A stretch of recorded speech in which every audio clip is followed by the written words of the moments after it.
Diba? Pumapalit, exchange, right? Substitute. Para sa ano? Para sa pangalan. Pangalan is your noun. Okay? So, yung may una, ikalawa, ikatlo na panauhan, yun ang tinatawag mo na Panghalip Panao. Unang panauhan, nagsasalita. Ikalawang panauhan, kinakausap. Ikatlong panauhan, pinag-uusapan. Bakit? Kasi para lang yun sa tao. It's only for a person. Kaya yung tao, nasasalita siya, di ba? Nagsasalita. Nakikipag-usap. Tama? Kinakausap, nakikinig. Tapos, may pinag-uusapan. Tama? Only people can do that. Kasi people can talk. Diba? So, yung panghalip na para sa tao, para sa person, or pronouns for people, ang tawag mo sa Filipino, panao. Kasi, para sa tao.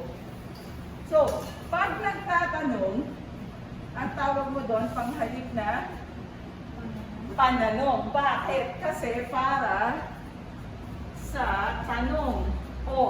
Ang tanong, question, sa Filipino, tanong, how does it end? Question mark. So, ibig sabihin, may kita mo lang ang panghalip pananong.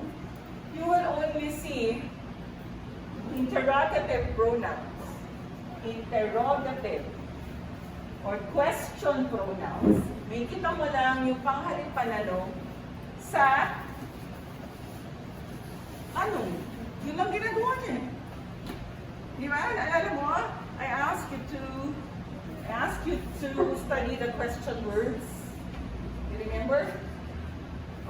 So yun, panghalip pananong yun. Yung pangatlo, pamatlig. Pag sinabi mo pamatlig, nagtuturo. Okay, nagtuturo. So, maalala mo yung mga demonstrative pronouns. So, sa halip na sasabihin mong this, sasabihin mo ito. So, if I'm referring to your device, to your laptop, okay, sasabihin ko yan. Okay. So, if I'm referring to the camera over there, that is away from you. Okay, so malayo sa akin, malayo sa'yo. Alright? Yun. So, pag sinabi mong pamatlig, nagtuturo sa tao o sa bagay. Kaya, ang halimbawa ng panghalip pamatlig, ito, iyan, iyon. Tandaan mo yung ito, iyan, yon.